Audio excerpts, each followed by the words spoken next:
it's IHT pensions, which I think has been something that has really spooked a lot of people as well. As advisors, we've been telling small business owners for many, many years that put money in your pension. It's a really safe way to separate business wealth and personal wealth, to create wealth for your future, to plan for your future, and to leave something for your children if you don't spend it all because it falls outside of your estate. Absolutely. So, go on, tell me as a broad brush, what's happened to IHT and pensions in particular, and also, I suppose, moving on from that, if you could kind of almost give us the numbers. What does that mean in real terms to somebody that maybe has £400,000 or £500,000 in their pension that they've been saving for a very long time? Sure. So as Sarah says, historically pensions have been completely outside of the individual's estate from an inheritance tax perspective, and they can be passed on IHT free to the beneficiaries of their will. The change that the Chancellor announced on Wednesday last week is essentially effective from April 2027, and what it means is that what they've called inherited pensions will actually be subject to inheritance tax. So what that effectively means is the balance of the pension fund that's there when the individual passes away will be subject to inheritance tax. It's going to be the responsibility of the pension scheme administrator to work out, along with the personal representatives of the individual, what IHT will actually be due on that in the context of the overall estate, and then that will be paid for out of the actual pension fund itself. And the rate that's going to apply to that is going to effectively be 40% to the extent that the total estate is over the inheritance tax nil rate band of 325,000. But then, so if that pension's passed down, so if, for example, I were to pass my pension down to my children, and say, for ease of numbers, it's a £400,000 pension, and all of it is taxed at 40%. So how do they get money to pay the tax on that? So it does come out of the 400,000. It comes out of the fund effectively. Right, so it's not paid by. It's kind so of. they don't have to pay it. No, exactly. There's not going to be a need for them to draw money out of the fund. The pension scheme administrator will actually sort that out for them. So there will be this requirement, an extra requirement on the pension fund people to effectively speak to the personal reps of the estate and effectively work out, well, okay, what is the IHT that's going to be due on the pension pot as part of that overall calculation.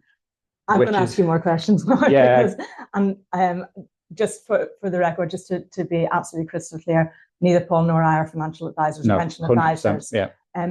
But I'm going to go on with this one a little bit, because again, if we take that example, so does it then become a pension pot for the people who inherit it, or can they access that cash immediately? They should be able to access the cash, but the trick is then that they're also potentially going to pay income tax. So that was going to be my next question. So they might have paid 40% inheritance tax, and then, normally people who, if a parent dies and somebody is in their 30s, 40s, 50s, at that time where life is really expensive for them, that's whenever they could really do with that inherited money. Absolutely. But because it's pension income, that would be taxed as income as well. It will absolutely be taxed 45%. Potentially at 45%. So you've got this calculation where if you've got, let's use simple numbers, you've got 100,000 in your pension, you lose 40,000 of that, which means that for inheritance tax, you've then got 60,000 left.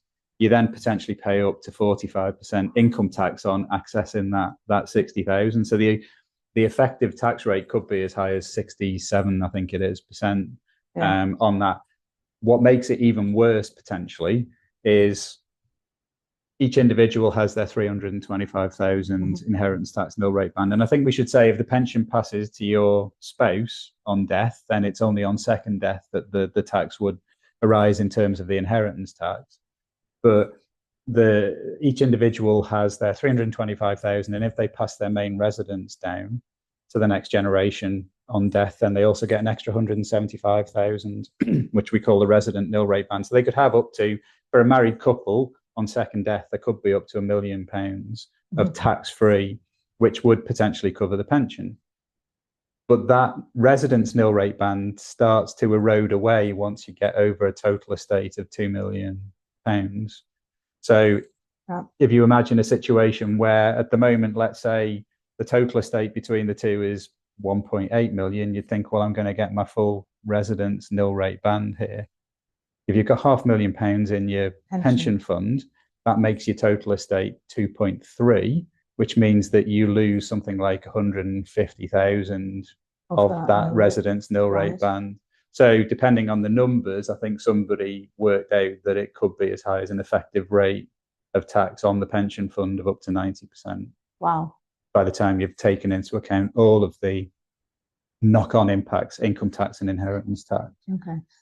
So what about if my children were doing really well for themselves and they thought, I don't need to touch mum's pension, I'm going to hand it down to my children? Would that be taxed again? Yeah, essentially, yeah, it could be. The balance could still be subject to inheritance tax in their estate at 40%, because that will be something that's an asset of their estate. So okay, wow. So I suppose what I'm hearing there is spend it.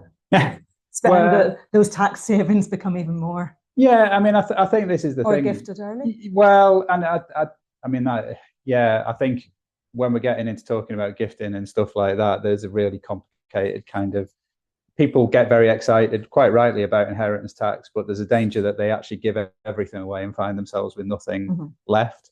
The problem with drawing down on the pension is, of course, that whilst it's in the pension, it's growing tax-free.